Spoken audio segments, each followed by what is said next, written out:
Welcome back to Ether Hour, everybody. I'm your host, Conrad Franz, joined as always by Dmitry Kalyagin and a fantastic guest, somebody we've been looking forward to talking to for a long time. He is coming to us from the Russian Federation, going to give us a lot of frontline updates and reports on the current escalating situation between Russia and Ukraine as Russia pushes into Kharkov, as well as some other updates on the spiritual side of things as Orthodoxy explodes along the front lines and in Russia in general. We are very excited to bring you this interview. Dmitry, how are you doing? How about you introduce our guest for us?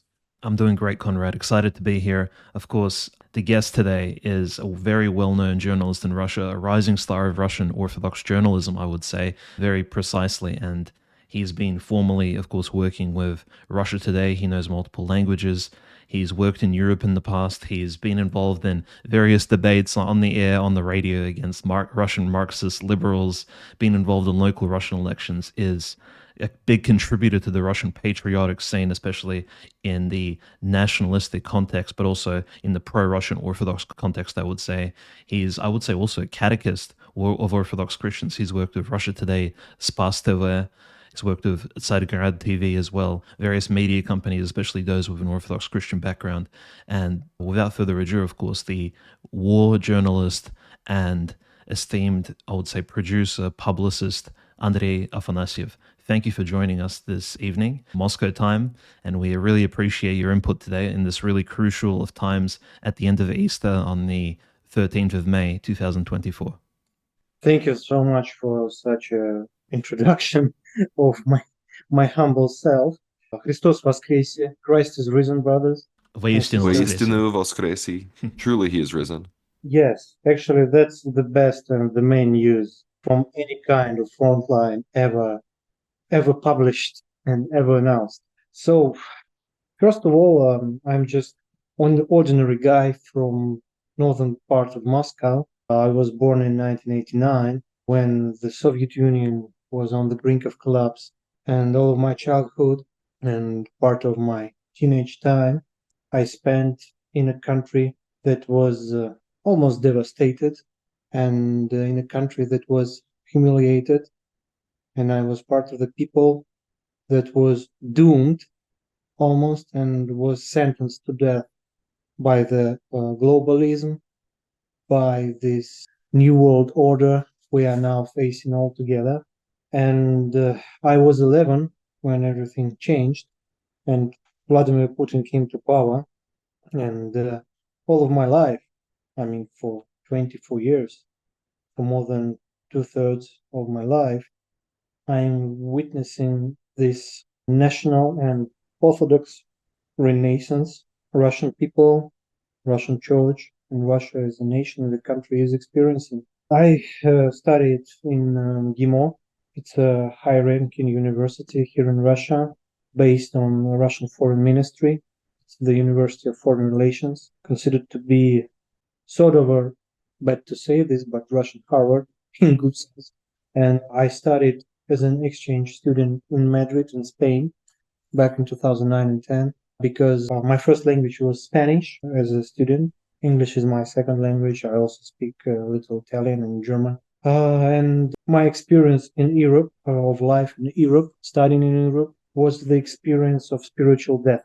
And after this time, I came back and embraced Orthodoxy as I was supposed to. I was baptized in my childhood, but I got my first communion at the age of 22 after coming back from Spain, because this life in the Western Hemisphere, not as a tourist, but as a citizen, was the experience of all the most terrible things you can experience as a human being. And it was enough for me. And even though at this time, a lot of my classmates and friends, people around me were thinking of the West as a city on the hill and a place where everyone is dreaming to be, I got this experience of real life in the West, and I understood that that's not the way I would prefer. And this is how I voluntarily and intellectually came to embracing, first of all, Orthodoxy, and second, Russian national thinking.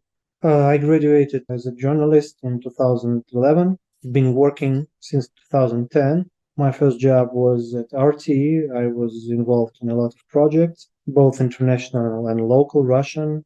Our team launched a Russian version of the website and social media. Raptly, that is the video and news agency managed by our team. I got tremendous experience there for 4 years. And when the Russian Spring started and everything began in Crimea and Donbass, I was invited to be part of a new project called Zagrad, the name of Constantinople in Russian. It was launched by a businessman here in Russia that is a person of Orthodox values. And he wanted to build some kind of a Fox News here in Russia, but a good version of it. I mean, the old school Fox News before 90s, so to say, or of the beginning of 90s. And for a while, it became a big platform for conservative thinking. And a lot of prominent conservative journalists of today started at Zagrad. Not all of them are public. There are a lot of editors, directors, mostly they're people of my age. And now the majority of our team is working for major conservative TV station and media here in Russia called Spas, The Savior. This is a channel owned by Russian Orthodox Church, and it is in almost every household here in Russia. So it is one of the major channels here. Every household gets the signal of Spas channel free here in our country.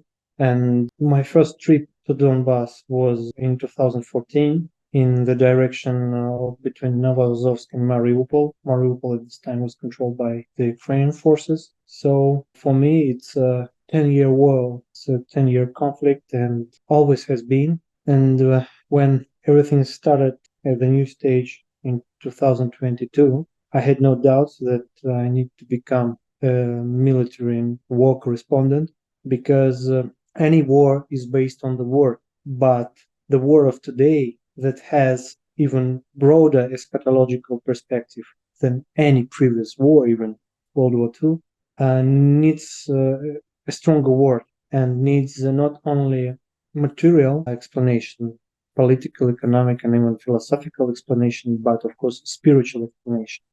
And of course, me as a host and correspondent for major Orthodox media here in Russia, I understood that this is my mission. So I need to go there and cover what's happening from the Orthodox point of view. Recently, I've come back from my 14th trip to war zone, and now I'm working on my third documentary. Also, I have a lot of coverage on my Telegram channel. I'm trying to also post on my X account. I've refurbished it, and now it's working because I understand that today our Russian soft power does not work well enough, and we need to do more effort, especially people of my views, because, well, I spent a lot of time surfing 4chan when it was better than now. And I know a lot about conservative culture, conservative tradition, both modern and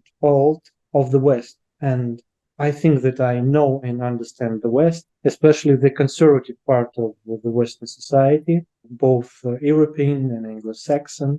And it is also part of my mission, I guess, because not so many people here in Russia both understand the history of the West and the current situation in the West and are able to talk on Orthodox topics and on topics that Pepper the Frog would understand and embrace.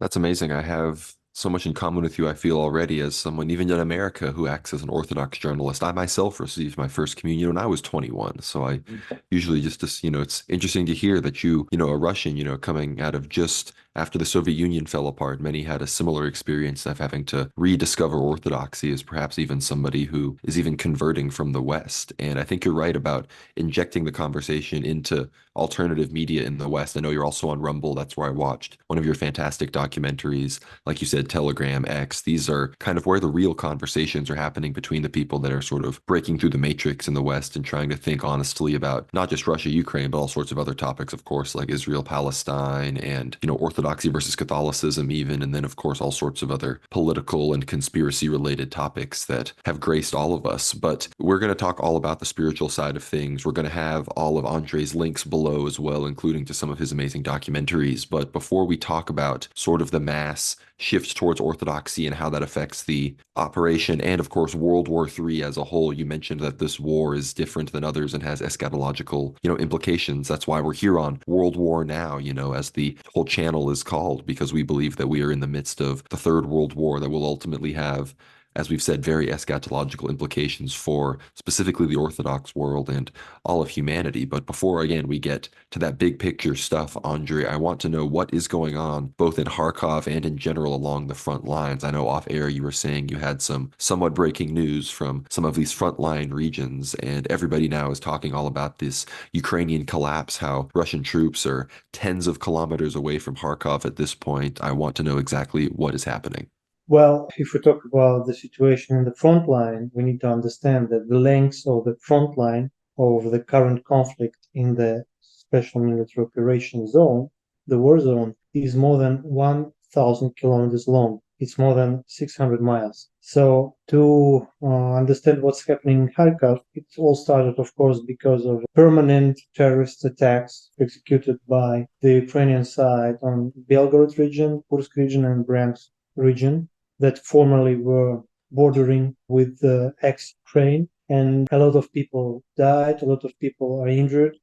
The enemy is hitting civilian quarters just like they did in Donetsk and in Lugansk and Gorlovka and other cities of Donbass since 2014. So they are not hitting critical infrastructure or military objects. They do, but they also hit a lot of civilian objects, a lot of civilian people, children, women are wounded and dying, and it's even intensifying. As they are losing on the front against our military, they make more and more terrorist attacks, both behind the front lines in Moscow and St. Petersburg, just like Daria Dugina and Vladimir Tatarsky, two friends of mine who were killed in a terrorist attacks made by Ukrainian special services, and also the shelling of the civilian quarters that are also terrorist attacks and war crimes. And of course, to secure our citizens, our people, our leadership ordered to create the so-called sanitarian zone, but taking in consideration the range of modern weapons, this sanitarian zone needs to be hundreds and hundreds of kilometers, and actually, of course, it needs to be somewhere on the border between NATO countries of Europe and Russia. And this is what's happening now. So the current offensive from the north, offensive from Kharkov, is part of the SMO itself, of course, and way to defend, to protect, and to secure our citizens living in the territories bordering with SMO zone. But I also have an information from my friends fighting on Donetsk, a part of the front line, that during this period, in these days when we're having intense fighting on Kharkov, our friends, our military managed to make several breakthroughs in the front line on Donetsk part. It is even more important because the Donetsk part has been fortified for 10 years since 2014, because Avdiivka, for example, I've just come from this city, was prepared to be the Placdarm to start the offensive, the assault of Ukrainian forces on Donetsk that we just prevented by starting the SMO. And this breakthrough, hopefully we will get this news in 2, 3, or 4 days. This breakthrough is even more important because the Donetsk part of the front line is the most fortified from the Ukrainian side. Not Kharkov part, not Kherson part, Zaporozhye, Donetsk part. And of course, we are now witnessing, I believe, the beginning of the collapse of the Ukrainian army, but still we are far from the final victory, because let's not forget that the other side of this conflict is just as Russian as we are, but they are of a different spiritual nature, mainly now. But still, they are very good fighters. I need to say this, that these people are still Russians because they fight like Russians. And the most difficult thing you can do in this world is fighting Russians, actually. And it is very difficult. It is very, very difficult for us, because when you fight representatives of other culture, of other ethnicity, of other color, it's easier. The worst thing is civil war, the war between brothers. This is what we're experiencing now. And of course we will win, but the wounds on our hearts will be painful for a long time. No, absolutely. And we've been following the war very closely, so it's very fascinating to hear all these reports from first-hand sources, which we'll perhaps see in the mainstream news only, maybe even a week from now, probably several days before Western sources even confirm that these actions are taking place. Andrei, we wanted to ask you your perspective because you recently, as you've stated, you've been on the front lines, you've been to Avdiivka, next to Avdiivka, you've seen the fortifications, the Helm's Deep type fortresses, which the Ukrainians and the different Banderite factions have built up over the last 10 years, bombarding Donetsk from a distance, essentially civilian targets, just bombarding them from places such as that. You've probably seen places like Bakhmut in person, these areas which we've only seen on the news. And you've traveled as well with a good friend, I suppose, of the show, who we've covered a few times, Gabriel Doroshin, of course, a very interesting figure who's also active on social media now. Could you maybe tell us a little bit, if it's not too private, about your trip with him and what are your perspectives? Because our listeners really love hearing about Gabriel Doroshin as well as yourself, and we tell them quite often, maybe on a weekly or bi-weekly basis, give them updates as to what's taking place in terms of Russian Orthodox journalism and even the activities of these powerful, I would say, volunteer Orthodox fighters on the front lines. I think it's good for the morale of Western Orthodox Christians as well, hearing that globalism and Satanism is being defeated in real time on the front lines by Orthodox Christian soldiers, and even seeing the footage of course, Orthodox Christian priests. But before getting too bogged down in that, Andrei, just wanted your perspective on your recent trip with Gavril, and what are your впечатления, what are your views of the recent situation in Donetsk and of him as a person? I think it's good to hear your personal views on that. Well, as a Russian Orthodox monarchist, I of course wanted to meet in person someone who is proved descendant of one of our czars, emperors, of Nicholas I. We tried to arrange several meetings because both of us have, tough schedule. He fighting, me covering and working as a war correspondent. But finally, we managed to do this. And I've made a great interview, very interesting interview, talking to him. He is a wonderful person, and it can be felt, here in Russia, in Russian language, we have a phrase, blood is not water, and кровь не водится, meaning that your ancestors always can be seen in yourself. And of course, as a Russian person, I saw this Romanov, this white guard part in him, in his breed, so to say, if you want. And he's a wonderful man, brave one, humble, devout Orthodox believer, according to his speech, to his eyes. And I was really happy to meet such a person, because this is what we need actually here, because I think a lot of you know that Russian people also suffered from the Soviet era, Soviet period, and we lost a lot. We've made a lot of tremendous victories, mainly materially, and we lost a lot of spiritually, culturally, and we need to regain it. And such people as Gavril Doroshin and others who managed to preserve the authentic Russian culture and tradition in immigration are very important for us, because we need to rebuild everything, re-understand each other, and this mix of people who managed to save Orthodoxy and Russian national thinking under Soviet period of time, and people who managed to do the same in Western liberal countries. This is of high importance to me. And this is what happened, because I am a descendant of people who stayed here, and he is a descendant of people who walked away after the revolution. And we met, looked at each other and said, well, God bless you, brother. This is what happened. And it was a very good talk. And it is great that people like Gavril Doroshin are coming to Russia. And I would urge even more of Westerners, both of Russian nationality and Orthodox belief and culture, and not just Westerners and Christians who understand what's happening here, to come to Russia, to come to Donetsk, Donbass, maybe join us in this fight, maybe just support us. But we really need this help, because sometimes you feel like surrounded fortress. This analogy of Gondor from Lord of the Rings is what I experience physically, that we are fighting against this globalist anti-Christian murder, and we almost don't feel that there is any reinforcement. But I think it's time for us, if I carry on this analogy, to lead the light, and we're waiting for the Rohan of the West to come and join us in this fight. I actually live very close to where Russell, Texas Bentley was from in Donbass, Marble Falls. Somebody that I know from my parish actually was very good friends with him, owns a pair of his boots. So I've seen his boots, and he is now, of course, deceased in the Donbass, a fellow Texan who went over very early on in this war to fight. I've been covering this since 2018, and I know Dmitry, of course, as Russian, has been paying attention to this since even before the Maidan actually broke out. But you mentioned how spiritual this war is. I spoke to some of your compatriots in Russia as well, Russian nationalists, and they too follow the prophecies of saints like Saint Seraphim of Aritsa, Saint Lawrence of Chernigov, some of these other fantastic saints of the more recent Russian tradition, and we talk about their prophecies very frequently here on Ether Hour and World War Now.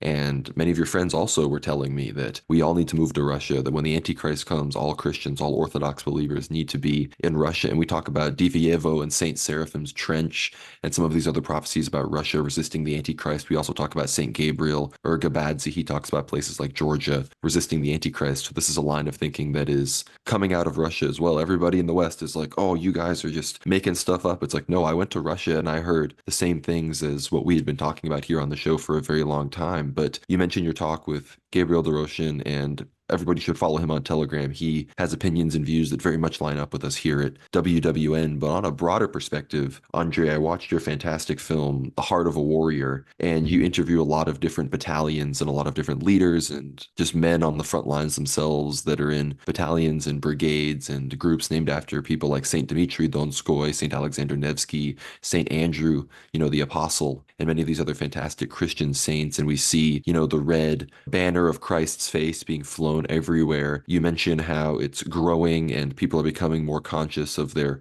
Russian Orthodox identity as they get near to death on the front lines. I wonder, broadly speaking, how strong are the Christian symbols as opposed to the kind of nostalgic Soviet symbols? In the documentary, you mentioned how early on in the SMO there was more of an attempt to lean into this kind of redux Soviet kind of aesthetic. I'm wondering, is it really just from the ground up from the men and their piety who want to express orthodoxy as their main, ideological identitarian expression, or is there also an effort from the top and it's saturated in with the leadership as well? I'm wondering the sort of dynamic as far as this goes on the front lines. Well, it all started in a very bad shape. The SMO showed us the lack of symbols, the lack of traditional images in our cultural and informational sphere. And of course, we noticed it, we saw it, and since the very beginning, we started thinking of how to solve this problem, what is the solution, and God opened to several people that the Spasny Rukotvorny, the banner with Jesus Christ, that can be called actually the first Russian flag, and it is the first Russian flag since at least 1164, since Saint Prince Andrey Bogolyubsky. It was like that. It became the real symbol, the unifying symbol. In Russian, it's called styag. It is from the verb stягивать, to join together, to make people come together. It was the flag that showed where the Grand Priest is on the battlefield. It's where you need to go to be with your compatriots, brothers, someone who thinks and feels like you do. It all started with a minor informational campaign to promote it, and soon it became the main symbol of the SMO. Everyone now will confirm that the main symbol, the main unifying symbol of the SMO is the flag with Christ the Savior. And even people who still share Soviet and post-Soviet patriotic narrative, that's not so bad. Because as you know, here in Russia, Soviet patriotism is strictly anti-modernist and anti-woke, but still it's not enough. And the SMO showed it. But even people with the Soviet red flag on one shoulder easily put the image of Jesus Christ on another. And then something changes for them. They start thinking of spiritual issues and eventually, come to themselves. Because I always felt to friends, relatives, people around me that in Russia, a Stalinist is an uneducated monarchist. If you read more, if you see the depth of our history and explore it from different sides, different points of view, you will eventually understand that what Russian people liked in Stalin period had nothing to do with Marxism, because people always say, with Stalin, we were a huge empire, we kicked all the possible enemies, everyone was respecting or fearing us, and everyone was proud of his country, of his army, and everything. This is something really anti-Marxist, as you know, because today's Marxist, neo-Marxist, I would say real Marxist, would say that fascism and chauvinism and whatever else. So it's funny that the majority of Reds here in Russia are still old-fashioned secular patriots wanting to build a Red Empire, something very different from the neo-leftist narrative in the West. And soon we saw that a lot of regiments are starting to choose the names of the patron saints. And it all started on the Donetsk part of the front line. On the first days of SMO, there were units formed from reservists, from conscripts, from Donetsk and Lugansk People Republics. And of course, it was a shock for a lot of people still, even though they were lived in a technically besieged cities. They still were not ready for this amount of military controversy. And some of them lacked morale. And a huge friend of mine, who is a brilliant officer from Donetsk People Republic, a man called with the code name Yaponets, Japanese, even though he's Russian from Donetsk. Japanese is just because he was really good at Japanese martial arts. And he was in charge of counterintelligence and morale on the Donetsk part of the front line. He's a huge and very sporty, Chad-like guy in his early 40s. And he started this process of working as an officer with the soldiers who were incapable of fulfilling their military objectives due to low morale. So he was sitting in a room, and then a soldier that couldn't fulfill the military objective entered, saw Japanese, a huge sporty guy, and understood, well, he's gonna beat me now. I'm done. And Japanese said, sit down. Do you believe in God? Do you have family? Who was your grandfather? And so on. And eventually, through these talks about family, about heritage, about history, about God, about love, he understood that they were not interrogation or some kind of physical and non-physical violence. They were preachings from himself. And he started talking about God to them, about moral aspects of war, that you need to go because if you don't, everything will fall apart. Your family will be done, country will be done, world will be done. So it was a real eschatological preaching from him, even though at this time he was not deeply educated in Orthodoxy, just like a lot of other people here in Russia. He was baptized in childhood and was culturally Orthodox, but didn't embrace it deeply enough. So he made 196 conversations to people like this, and all of them returned to trenches. Every single one returned to trenches, even though before this they said, I will not do this, I'm scared, I don't want to, and so on. That's a real miracle. And this is how the Japanese understood that the key to victory in this war is spiritual. And he started searching for people who could help with this. And of course, when he knew that major Russian Orthodox channel is working in the war zone with several news crews, we met, and this is how all the story started.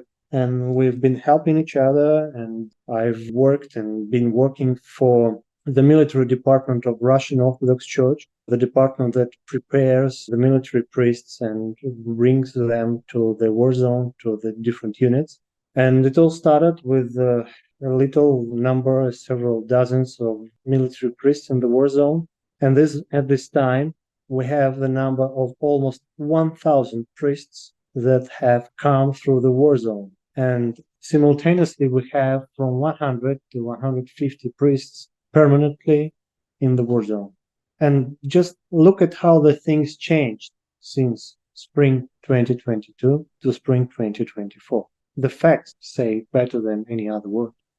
That's fascinating. Andrei, thank you for that. But of course, returning the subject matter, of course, to yourself, because you're sort of a notable rising figure. I know you're very humble, but we do want to speak about your major project, a contribution to Russian, I would say, patriotic domestic, because of course a strong till, a strong sort of rear in a military sort of sense is also very important. So logistically speaking, you yourself are contributing to the defense of the Russian state internally, and I would say even through various other means. Let's just bring the conversation back to the Ruskaya Община, so the Russian Commune, I guess that would be the direct translation, the organization which you contribute to very greatly. In fact, you may even be the founder. Perhaps you can shed some light on the project, but it's become so popular amongst Russians domestically speaking. Essentially, it is, and just for the listeners who have probably no idea, it's this loosely tied, not really loosely tied, but this organizational structure across Russia. Various cities, towns, villages all have their own little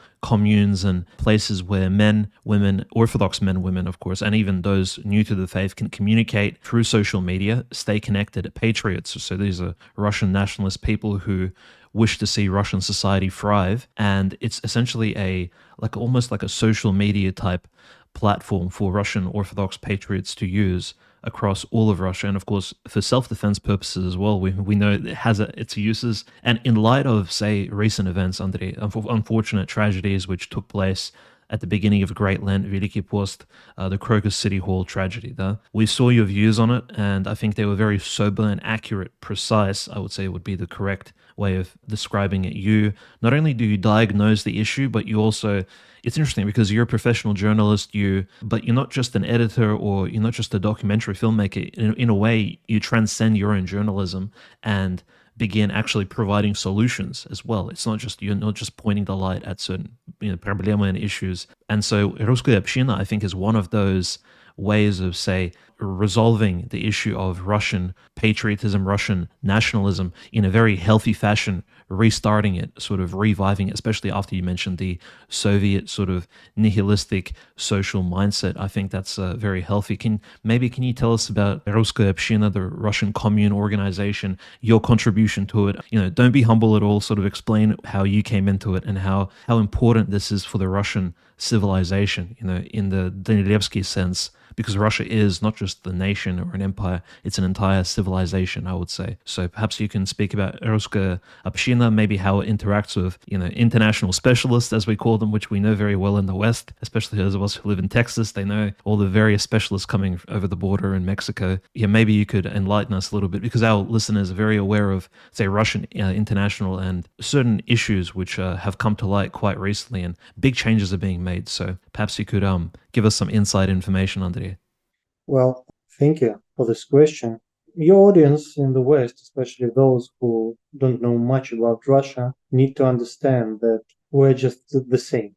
We have the same problems you guys have in the US, in Europe, anywhere, where just as you are under strong pressure of ways of migration, we've been suffering it for a long time. And now the situation is approaching the levels of Europe of beginning of 2000s. So it's visible, we can feel it, we see it, and we understand that if we do nothing, we will end up in the same way the Westerners, the Europeans did, and we don't want it. The Ruskaya Община, the Russian Commune, Russian community, is not a political platform. It's not even public movement. It's a way of thinking, and it's a platform for thinking, because I took part in several efforts of building of a Russian conservative nationalist political party. And the result of it was pathetic, because this is how God probably taught us that political parties are something from the epoch of modernist thinking, and there is no solution for them, because parties do us part. They make people to live in segments in different rooms. I'm Russian, I support this party. He's Russian, he's supporting that party, so we are not together. It's not the God's way. The God's way is to unite everyone in love. And of course, only this kind of community will survive the coming very difficult period of whole world's history.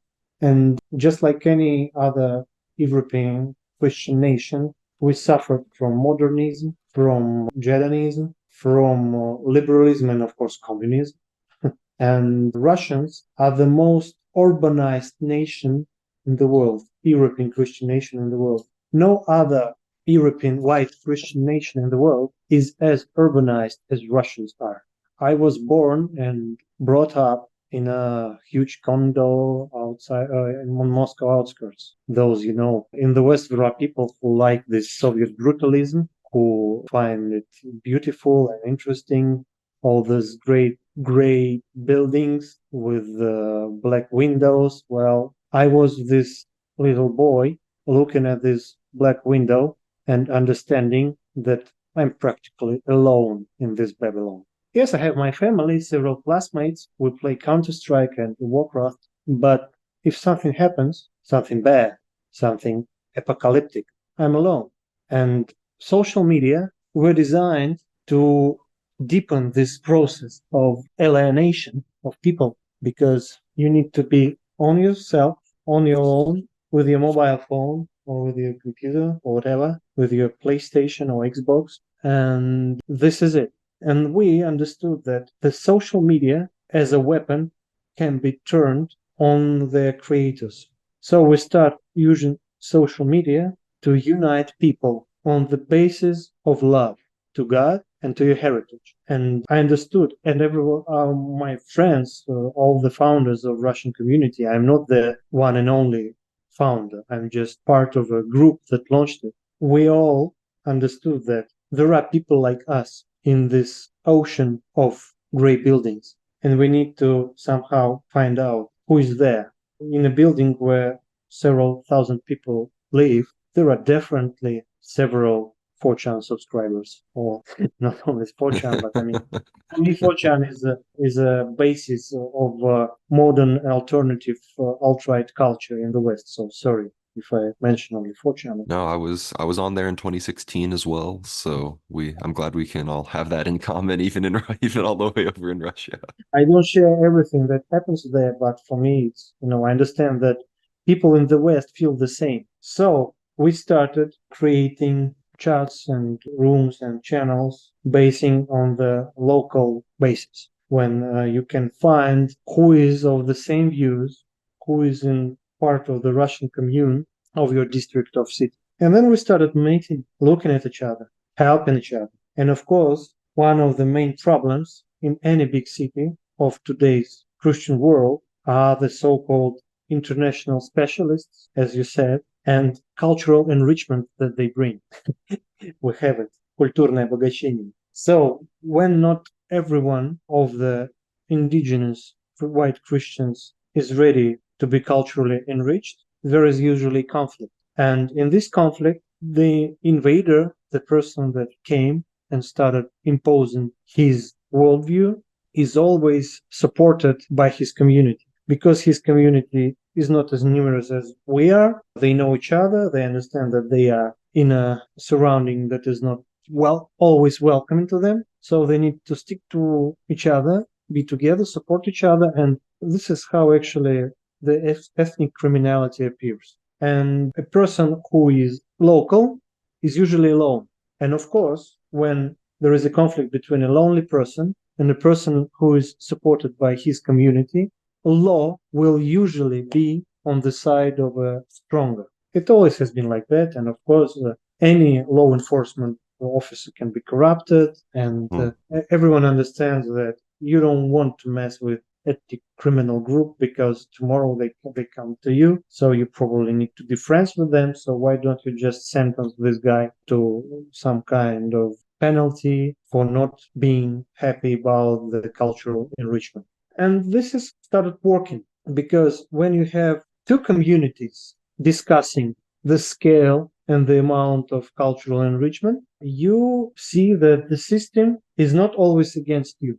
And in many episodes, we managed to defend truth and to enforce law, because we don't demand anything but law and order on our land. And a lot of people in Russian law enforcement structures support us because they are patriots. And when they see that they can rely on local community, that we are not radicals, Nazis, or whatever, we just want to live in a safe, comfortable surrounding, know that our children, wives are safe, and nothing will happen to our property. It's something any person in the world would like to see and have.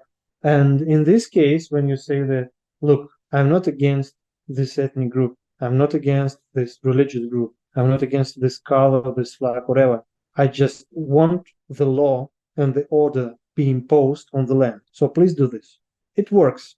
At least in Russia, it works. And we get the support from multiple law enforcement agencies here in Russia. Thank you so much for listening to the free preview of this huge episode of Ether Hour, everybody. Andrey Afanasyev, fantastic guest. We plan on having him back on. He really enjoyed the conversation, but get behind that paywall, hear all sorts of things we talk about, all sorts of situations going on in Russia, all sorts of things to do with the prophecies, his perspective on what is to come for Russia from a monarchical perspective, his perspective on the Third World War, his perspective on the Antichrist and the end times. So be sure to hop in and listen to all of that. We'll have him on in the future, like I said, for more Frontline updates, but get behind that paywall, support the show, help us do the free show every week, and you'll get access to all, at this point, 40 plus of our Ether Hour episodes in the past. So get behind that paywall. Thank you so much for supporting and listening. God bless. I'll see y'all on the other side.